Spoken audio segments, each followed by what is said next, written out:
Alright there, it's the Yorkie, and that Chihuahua's behind me again. Bringing you the start of a new section we're going to be doing, spread over a month each time. My humble opinion, which I'm not going to claim it's humble, it's my opinion, it is what it is, humble or not. But it is my opinion about the Humble Choice, the monthly bundle from Humble Games. Now, I've been a member of Humble Games for well over a year at this point, before they went to a higher price. So the one I have is Classic, which is the cheapest, $12.96 including tax, and it gets you all 12 games. Next up, I believe, is around $20 including tax, somewhere around there, and gets you again all 12 games. Now, people criticise Humble Bundles sometimes. They say, why a lot of the stuff that's on there is crap. Yeah, some of it is. But here's the thing. To me, if I get $12 enjoyment, 12 hours enjoyment out of a $12 game, that's good value for money. If I get $6 hours enjoyment out of a $12 game, that's good value for money. It's okay. Compared to, say, you rent a movie, you're getting about the same. You go out to the movies, you're getting a lot less enjoyment for a lot less money. You go to a sports game, getting a lot less time of enjoyment out of way more money. Concert. Now, these are all good things. So is this. It's just a cheap thing. Plus, you get 20% off other purchases on the store. And I'll often buy games off there that discount you can view as reducing the cost anyway. Plus, they'll often buy. There are many games I bought all the way from AAA down a budget that looked good and then turned out shit. Or turned out something that I didn't want to have anything to do with. Take, for instance, Sim Casino, which I think is $20, $25, somewhere around there. It's a good game. I hate playing it. I've watched others play it, like Dave from We Out Games, and it's a good game. It's just, when I tried, I hated it. So, again, I've wasted more money than that on actual games. So I don't think it's that much of a waste. It's reduced in cost. By the way, I don't claim the money for myself. I donate it to charity. Autism Self-Advocacy Network, to try and address some of the issues that are going on around autism. But again, that's money I don't have to find in my own pocket. It comes out of this that goes there. So there's that. There's also, there have been quite a few games, not the majority by any means, not nearly the majority, that I've enjoyed playing. Some that I've enjoyed playing an extreme amount, and some that I've played for well over 100 hours. Some of the things that I've got from here, two of the things that stick out in my mind, are the CRPG Pathfinder Kingmaker, which you'll see I'm doing Pathfinder Wrath of the Righteous at the moment on the channel as a Yorkie's Focus. Well, I would have never got to that if I hadn't found Pathfinder Kingmaker on here, and I didn't think I'd like it, and then I tried and I'm like, oh, I like this. So it reveals sometimes games that I actually really want to play and I wouldn't have chosen off my own back. Then there's my own personal favourite game, and when I say personal, I mean on a personal level, which is Senua's Sacrifice Hellblade. Which I haven't played for as long because it's about a 8 to 12 hour linear gameplay. But the atmospherics and everything else are powerful for a lot of people. And for anyone who's dealt with mental illness, it doesn't pull punches about mental illness being just something to laugh off. But it also shows you can be a very functional. You can be someone dealing with strong issues at the same time. Also, it hits me on another personal level, in which is that I lost my late wife in 2011. She passed away. So Senua's the whole quest to bring Dylan back to life, her love, just rings so powerful for me. So, like I say, there have been a number of games that have really hooked me on this as well. A lot in several months. It's not that much. But anyway, why am I bringing it to the channel? Well, so you can see what's going on. So I can make myself play other games between 5 minutes if I hate a game from start up to about 30 minutes. And so I can see if I want it back on channel, and if I'm willing to have it back on channel, if you want it on channel, Alright, I just want to shit it off to the side. Right, so let's start with the overview for October 2021. First up, Katana Zero. Now, you can ignore all of these, because I've claimed them all already. I've already redeemed them. I haven't clicked on here to redeem them, I just take them off to Steam, so they won't work. I will say now and then, if I've done for instance last month, it has games on there that I already own. I think I've got about 600-700 games in my Steam library. So now and then, there'll be ones I won't claim, and if so, I'll mention it. And I guess the first one to hear that and know this and want it will go there and claim it themselves, won't they? This month, I don't have any of them. Right, Katana Zero. Let's see what we got here. Katana Zero is a stylish neo-noir action platformer. Not usually a big platformer fan, but we'll see. Featuring breakneck action and insta-death combat. Okay. Slash, dash and manipulate time to unravel your past in a beautifully brutal acrobatic display. Exceptional combat. Not action-oriented either, so that might be tricky for me. Well, we'll see.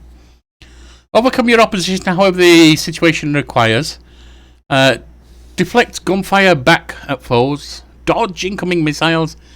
And manipulate enemies and environments with traps and explosives. Leave no survivors. Handcrafted sequences. Each level is uniquely designed for count. Okay, that's just fluff. And unconventional storytelling. An enigmatic story. I like story-rich games. Told through cinematic sequences woven into the gameplay. Hopefully they're not overwhelming. Okay, is that gameplay twisting and folding to an unexpected conclusion. Interesting. Let's see what it looks like.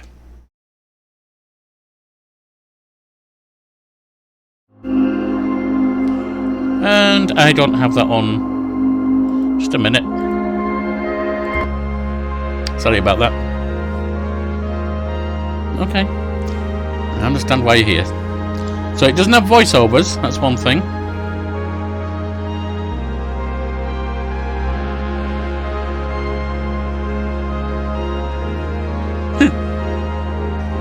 Stop, there are reports of gunfire. Okay. Okay. Doesn't look like it's super involved combat, so that might be okay for me.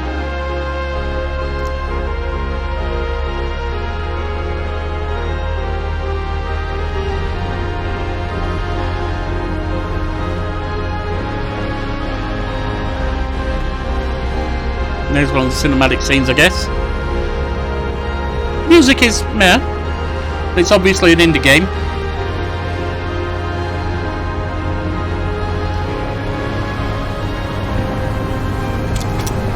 Ooh! Taking away the music, now we've got the sound effects. Okay, it's a Devolver game. Devolver's got a good reputation for indie games like this. I'll be trying this over the next few days. Maybe tomorrow, maybe the next few days, I don't know. 98% overwhelming on Steam, but it doesn't say how many votes that is. Fine. I don't think I'll enjoy that game because I'm not... It's funny, Manic Miner is one of my most remembered games from when I started gaming them in the early mid-80s, which was a platformer on the ZX Spectrum. It wouldn't be playable nowadays, believe me. I mean, you're talking about 40 years ago. It's trash. But back then it was good. But nowadays I don't really play platformers. I don't know why. We'll see how it goes. Next up, Amnesia Rebirth. I believe this is a horror game, isn't it? Learn more. You can't let out a breath. The creature is only inches away. Its sole purpose, to feed off your terror. And so you crouch in the dark, trying to stop the fear rising, trying to silence what lies within you. I know you. I know what you're capable of. In Amnesia Rebirth, you are Tazi Trianon, waking up deep in the desert of Algeria. Okay. I probably pronounced the name wrong. If anyone knows, please let me know. I always like to get foreign words, foreign names, etc. correct, but obviously not speaking language, I don't.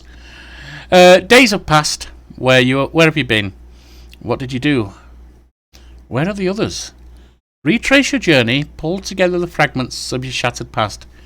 So this is narrative rich by the look of it. It's your only chance to survive the pitiless horror that threatens to devour you. Do not allow yourself anger. Do not allow yourself to fear. Time is against you. Step into Taise's shoes and guide her through the female protagonist. Interesting, most games don't, but a growing number do.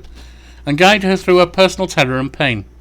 While you struggle to make your way through a desolate landscape, you must also struggle with your own hopes and fears and bitter regrets. And still you must continue step by step, knowing that if you fail, you will lose everything. First-person narrative horror experience. Okay, that's a plus. In fact, it might be a good one to do for Tales Over Coffee once I've finished Detroit, and not for broadcast. Because it's horror month, isn't it? Halloween month. Explore environments and uncover their histories. Overcome puzzles that stand in your... Oh, puzzle games. Yeah. I don't generally like puzzle games. We'll see. Carefully manage your limited resources, both physical and mental. Encounter horrific creatures and use your wits and understanding of the world to escape them. So you can't fight, you can only escape.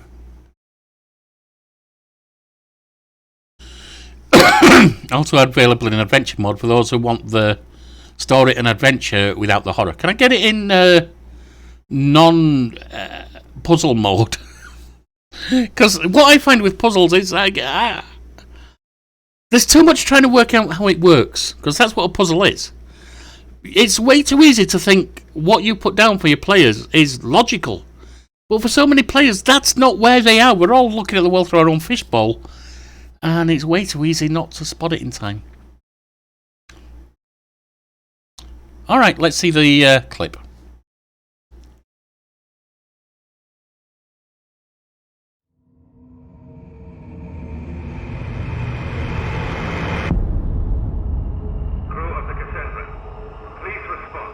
Nice graphics. I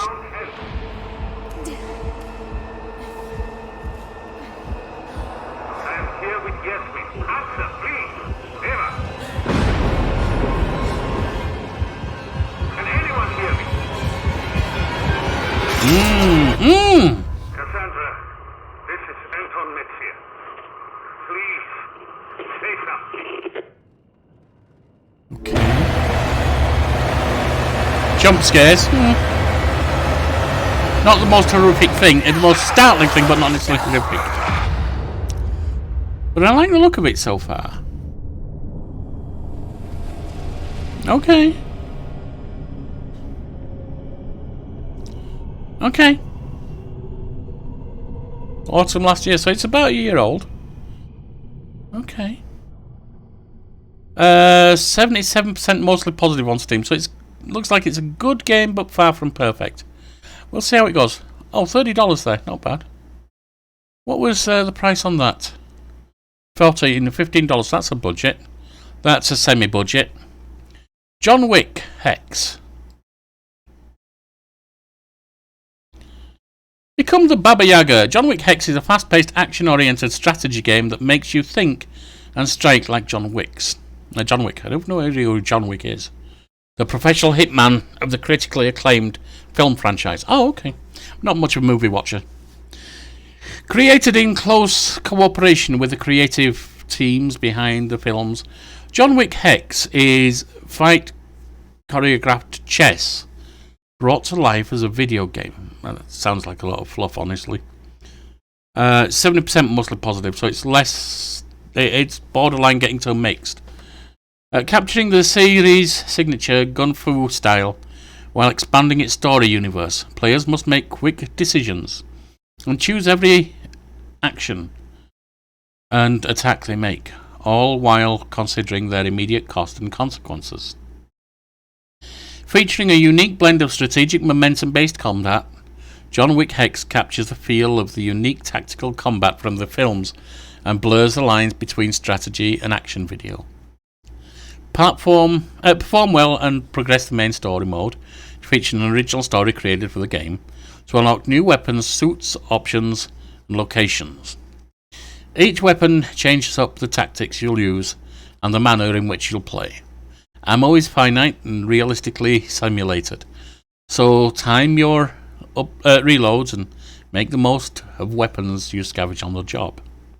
Experience an original new story set prior to the events of the films, which sees John on a desperate mission to rescue Winston and Karen from a dangerous new adversary seeking his birthright. This mission is brought to life by the world-class voice talents of Ian McShane and Lance Reddick, reprising their iconic roles from the films, and voice acting legend Tony Baker joining the stellar cast as the game's eponymous villain Hex. John Wick Hex complements the style of the films with a unique graphic noir art style and original score by renowned composer Austin Wintory. Alright. This so far is the one I'm looking forward to least, but we'll see.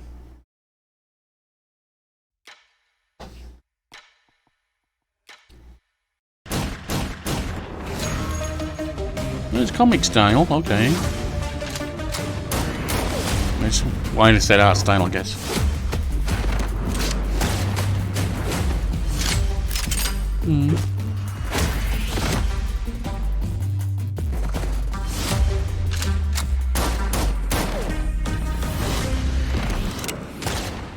TikTok Wick.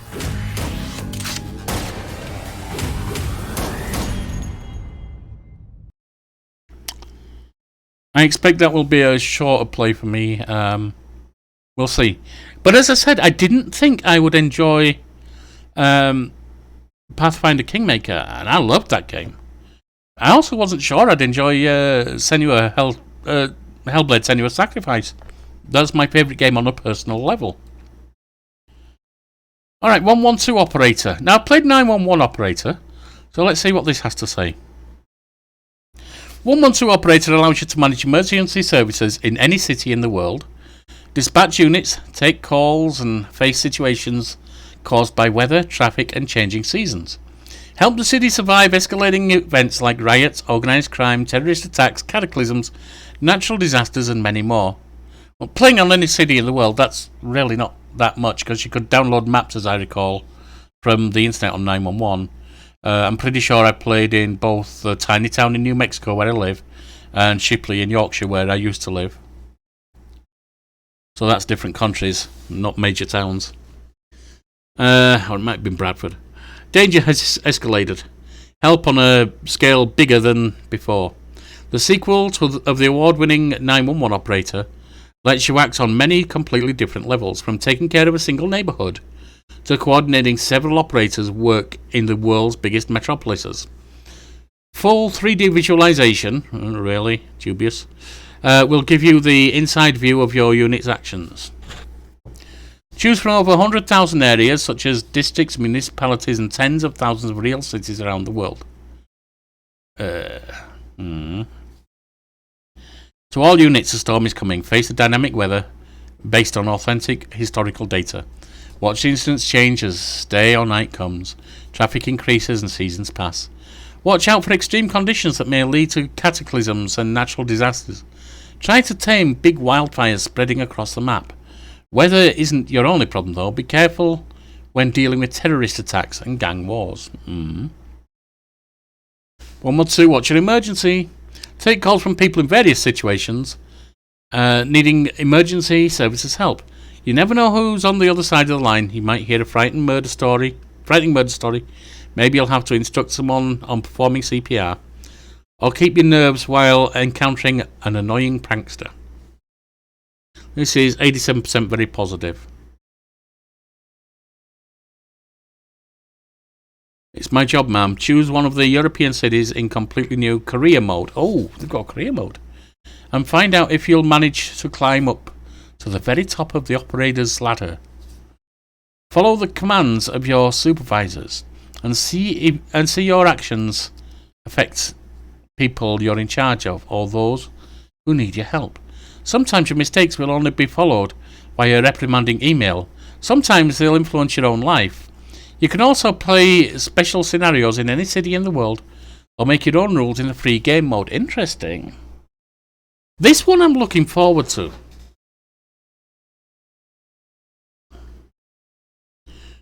Command the best. We need backup. Command the best specialists using technologically advanced equipment and vehicles.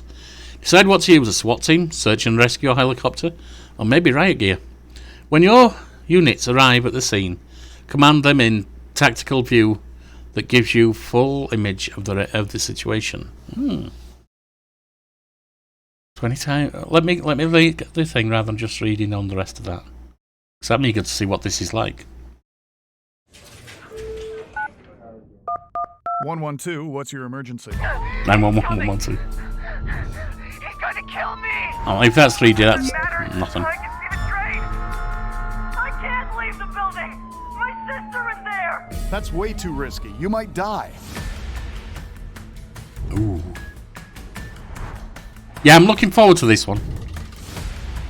I'm currently following the stolen SUV, heading downtown now.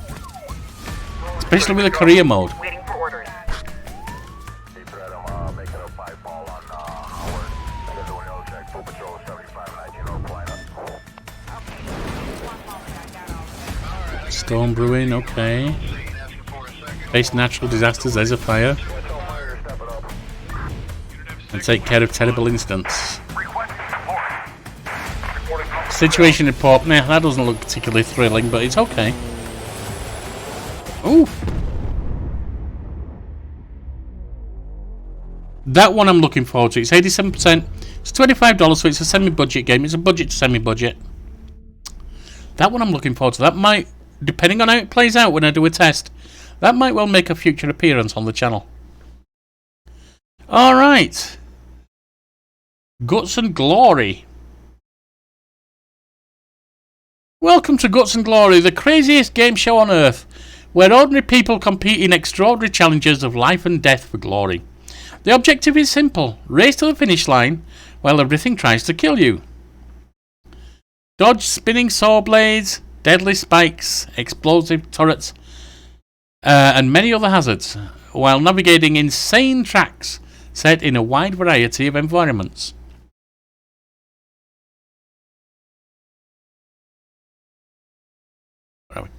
A game full of lols and what the fucks and oh my gods, and where failing can be just as much fun as winning. Do it to prove your awesomeness. Do it for the laughs. Do it for the glory. Graphics aren't exactly thrilling, but let's see, how much is the game? $15, so it's definitely a budget game. 81% very positive. It seems like it's kind of the opposite of Carmageddon. In Carmageddon, I mean, your opponents tried to kill you, but you are mowing everyone down. This, everything's trying to kill you. Let's see.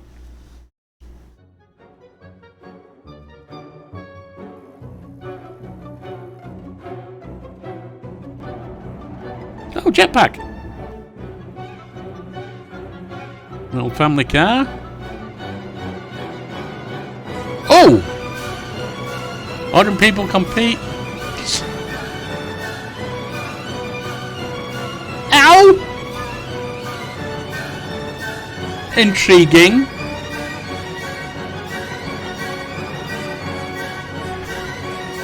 Play God, create and destroy. Okay. That's not really going to be my beef, I don't think, but we'll see. Claim your victory.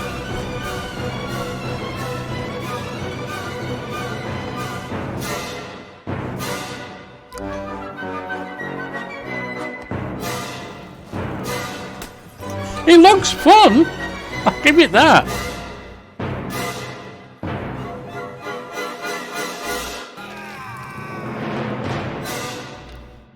%, very positive. It looks fun. My issue with it is that I don't have great reactions, so I don't generally do well on action games and racing games and so on. But we'll see how it goes, and that might be one of those I put for a vote. Ring of Pain. Well, I'm not here to kink shame, so let's see what this is. A new breed of card dungeon crawler. Oh, I'm enjoying the first real card battler I've played so far, which is The Amazing American Circus. It's not a dungeon crawler, though. So what's this like? Ring of Pain is a roguelike card game dungeon crawler mashup. Levels are generated randomly from decks of cards and arranged in a format like a ring, which lets you observe the level and strategies. Okay. 91% very positive. As you interact with cards, the dungeon dynamically adjusts based on what you're doing. Intriguing. Dungeon Crawl is a card game, no walking required, no empty tiles, nowhere to hide. Move through the ring, interacting with or sneaking when fighting is futile. It's stealth you are seeking. Ring of Pain blends elements of modern roguelike dungeon crawlers, Binding of Isaac, Enter the Gungeon, with a turn-based card game set in a world distorted by your mind, a cryptic world of fear and delusion. A challenge distilled hard due to choice, not mechanical skill. Seek power. Find treasures with passive effects. Adapt your strategy with items collected. Use mobility effects to explore the ring. Light deck building elements manage your inventory. Choose wisely as each inventory slot can only hold one of that type of item. Okay. Strategy comes with inventory limits. What you can hold is a means to inhibit, mix and match items within confines of item types and slots defined. Stack item effects. Collect item. Okay. Learn and adapt to a hostile world. Each dungeon is randomly dealt from a deck of cards and arranged for you to see. See what creatures are about to do and strategies based on the position of the cards. Observe the ring and plan your action. Creatures broadcast their reaction. Unravel a deck mystery one choice at a time. You find yourself broken and frail, scavenged by a creature who calls itself Owl. Owl is your caretaker and guide in the dark places, your saviour and protection from a creeping curse. Now you must discover your origin and decide your future. Your mind is a lens distorting the world, a cryptic delusion for what you unfurl. When death approaches, readjust. Your final choice is who to trust. Shadows cast a truth to see. In darkness, you can visit me.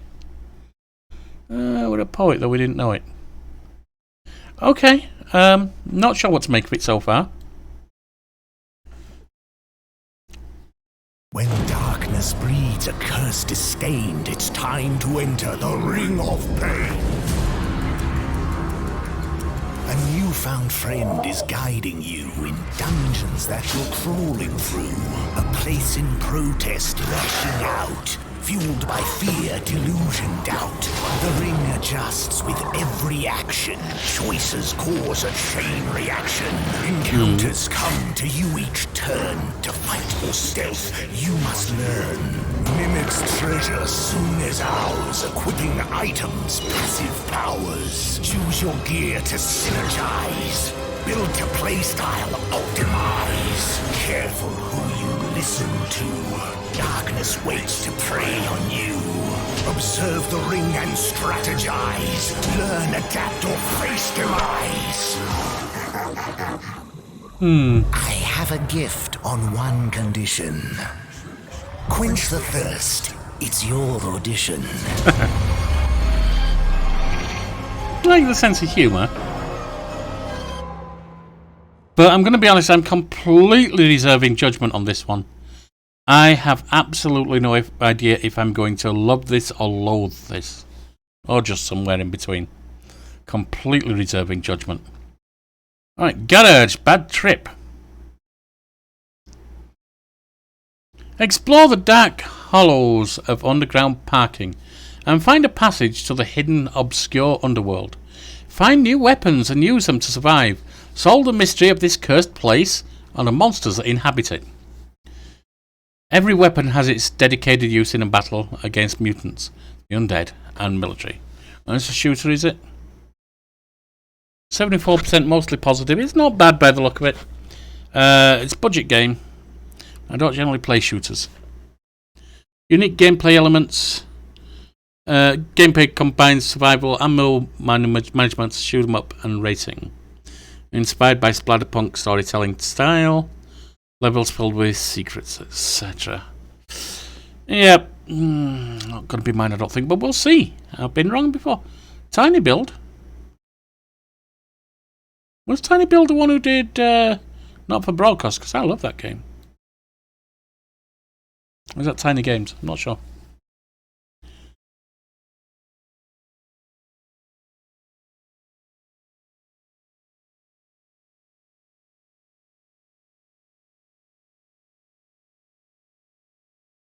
Taking a while to start up there.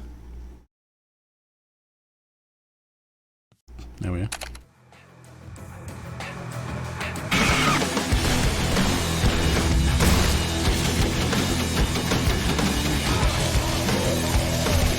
Nice rocky metal soundtrack.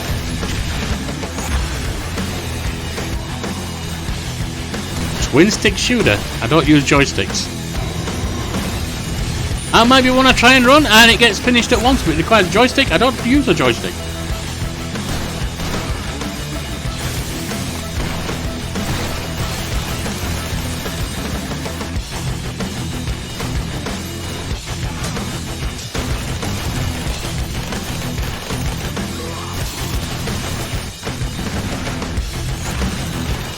Crazy winds, pressing a varied ride.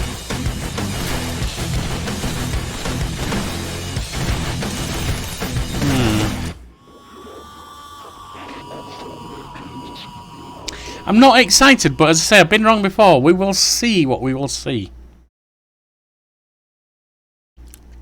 Text assist, is it, or test assist? The text assist, the story of Ray Bibia. Pixel art style by the look of it. That's not usually my favourite, but we'll see. 76% mostly positive. Get ready for an electrifying mix between bullet hell and typing game. Typing game? Oh. Dodge bullets while typing exorcisms at the very same time. Turn on both sides of your brain and jump into the adventure of Ray Bibia, a private exorcist who's going to face the threats of a demonic outbreak and deal with his dark and sinful past at the same time. How the hell do you dodge bullets, which generally requires full focus, while also typing? Whoops. Sorry, I accidentally came out of that. City in decay, streets filled with thugs, crime and censorship. And only one man to stop it all. Groundbreaking gameplay, exorcists, demons, metal singers, pimps, the Pope, drama, bad jokes and tons of hardcore action. Action-filled boss battles for the first type 'em up game ever released. A typing experience. In order to defeat the force of evil, learn how to type your exorcisms with your keyboard or full joypad while dodging tons of bullets, dealing with puddles of bath, defusing bombs, singing at the mic of a metal show, and more during intense boss battles. Easier said than done. It doesn't sound easy at all.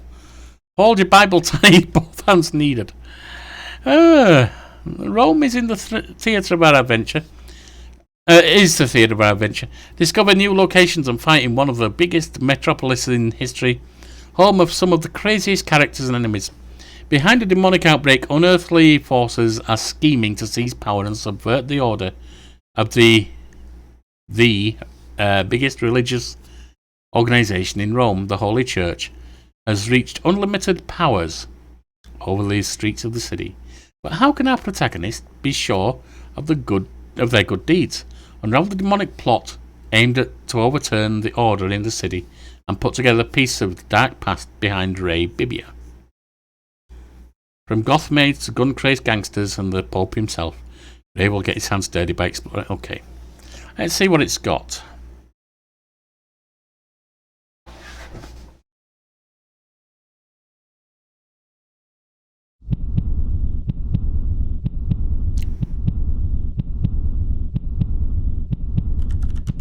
The writings say that in the darkest of times, some will abandon the faith and follow deceiving spirits. Protect me, Lord, for I will be the Reaper. Okay, of such demons. Okay.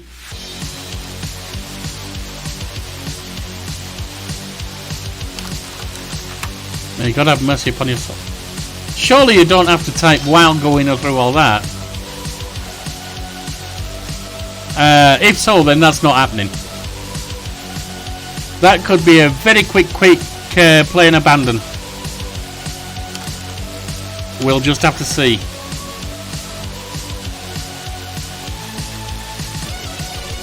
I don't usually like pixel art, but I like the humour of this style. My name is Ray, baby, yeah. And I am... Oh, boobies. The Text Assist. Original soundtrack by Ghost. Feb 14, 2019. Also featuring Rookie Mode. By a gamepad. I don't use a gamepad. Okay, well, we'll see, I guess. I'm approaching that one with a lot of trepidation. If they're expecting me to dodge bullets and type at the same time, that's going to be a no. Alright, tools up. Unlock new skins. I don't care about that. I mean, it might be fun, but usually that's kind of crappy in games. Gather your friends in this intensely... Oh, what is it anyway, by the way? 90% very positive, but I don't know how many. 20% moderate budget game. Gather your friends in this intensely fun-packed couch co-op about home renovation and work your way to the top. The owners of various apartments have left their homes in your hands. All they've given you is a blueprint of how their place should look. Cooperate with your friends to complete the task or make a mess trying. Tools Up is a local multiplayer game for up to 4 players. If it had to be multiplayer, this won't work. Work together against the clock and host a wild renovation party. Alright, let's see what it's like. Rated everyone. I like the humorous look.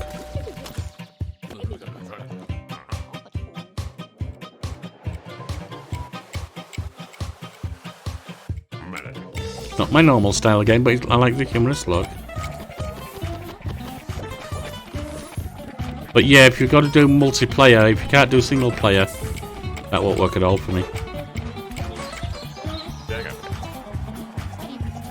And if single player is bad compared to multiplayer, it also won't work.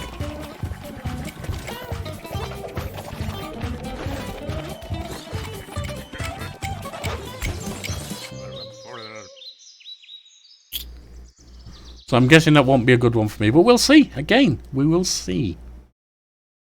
This 112 is the one I'm most looking forward to so far. Amnesia I'm looking forward to seeing. Zero, Katana Zero, I think I won't like, but we don't know. I'm curious about it. Hive Swap Friend Sim. You just crash landed on Alternia and you're desperate for friendship. Anyone will do. Wait, who are those 2 trolls approaching you? The Hive Swap Friend Sim is a quick, loosely canonical visual novel adventure following the efforts of the unarmed protagonist, that's you, to survive and maybe even thrive in the harsh surface of Alternia. Set in the time of Hive Swap Act 1. Oh, is that a thing that exists already? I've never heard of it. This episodic visual novel's opening volume, written by Homestruck creator Andrew Hussey, is sure to satisfy Homestruck and Hive Swap fans, so it must be, I've never heard of it, who are eager for a darker stroll across the Alternian landscape. Future episodes will arrive regularly as DLC. It's budget game, $12.99. 93% very positive. Let's see. Let's start. It's short, so don't know. Can't read that. Dear God. Okay.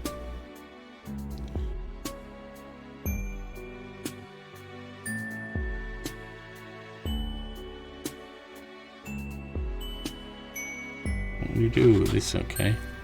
I certainly can't keep up with the writing. It's too small. But on a regular screen, it'll be different, of course. I'm just looking in a small window here.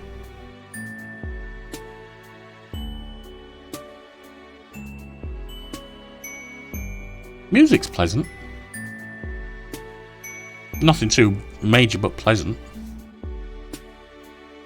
Style's not too bad. We'll see. Black Future 88. Right. Black Future 88 is a synth-punk roguelike 2D action shooter. That's already enough, but I've already said that. Sometimes, you never know. Vertically climb an always evolving procedural tower to reach the top and kill its insane owner before your heart explodes. Shoot, slash, dash, and upgrade yourself to survive the endless waves of deadly traps, homicidal AI, crazed junkies, and colossal wardens standing in your way in a stylish alternative version of 1988.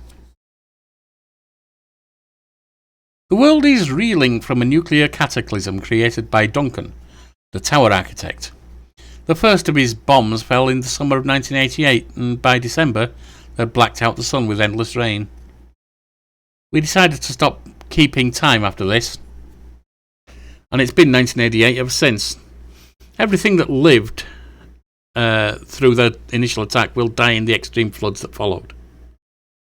There are times after where there are no more months or even weeks. Everything is measured in minutes left to live.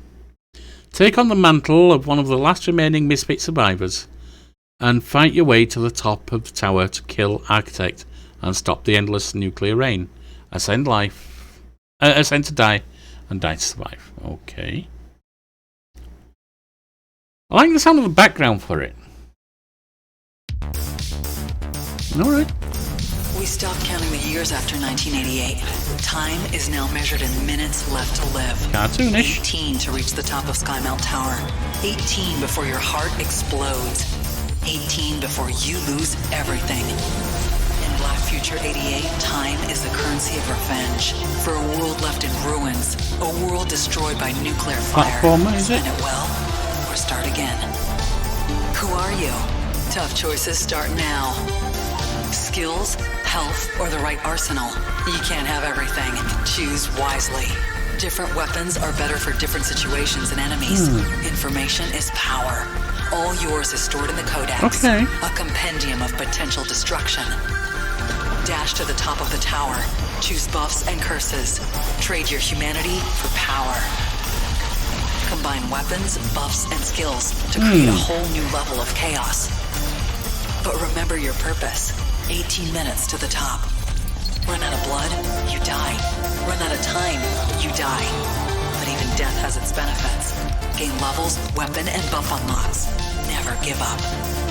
The world isn't devoid So of it's a hope. new Start Plus Hidden game. Dealers sell weapons, blood packs, ammo crates, and stims. Discover companions by unlocking the tower's secrets. Team up with allies in local co-op. Or steal That's their not relevant. assets and turn them into enemies. Make no mistake, the tower will upgrade with any abandoned resources at its disposal, and Skymount won't hesitate to use them. You must be quick and deadly, but if you persist, you can deliver the death the Wardens deserve. Your time Okay. now.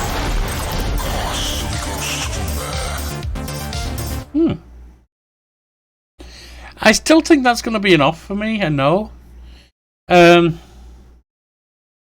But I would have definitely thought that from the description, but the video makes me curious. So we'll see how that goes. And finally, Siberia 3. I've never played any of the Siberia series. I think I've seen a little bit of Siberia 1 or 2, but I've never played it. The limitless imagination of Benoit Sokol continues in the Siberia 3, focusing on entirely new adventure.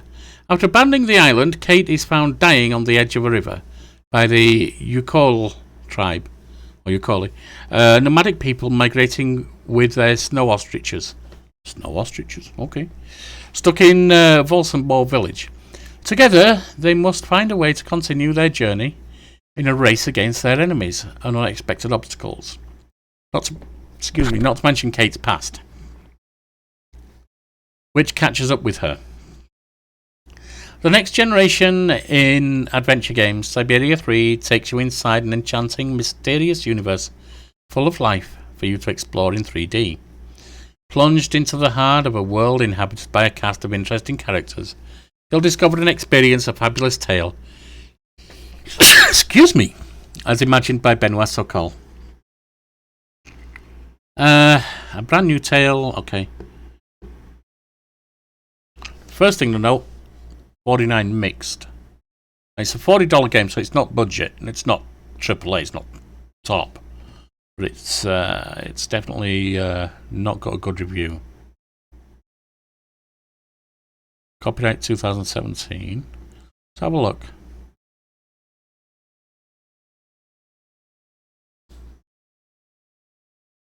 Peggy 12.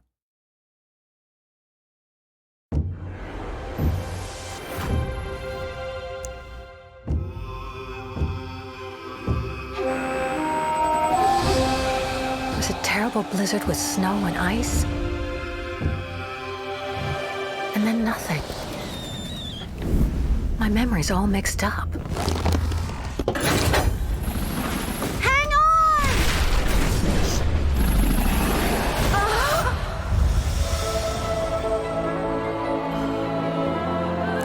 Tuk-tuk! Goodbye, Kate Walker.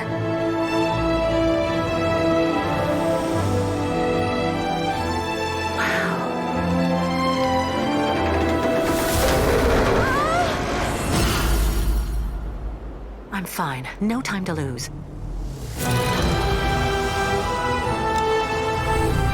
I don't believe it. Go quickly. There! Captain! You're one of the very last representatives of a world that is fast disappearing, Miss Walker. That no one will miss.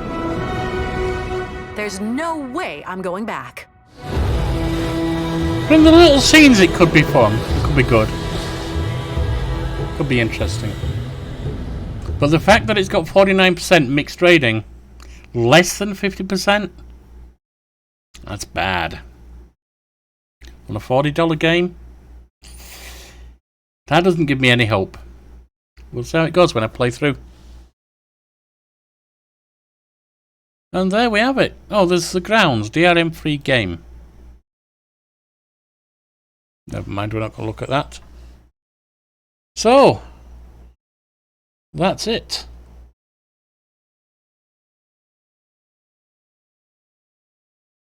There's links around to other gameplays on the channel you might enjoy.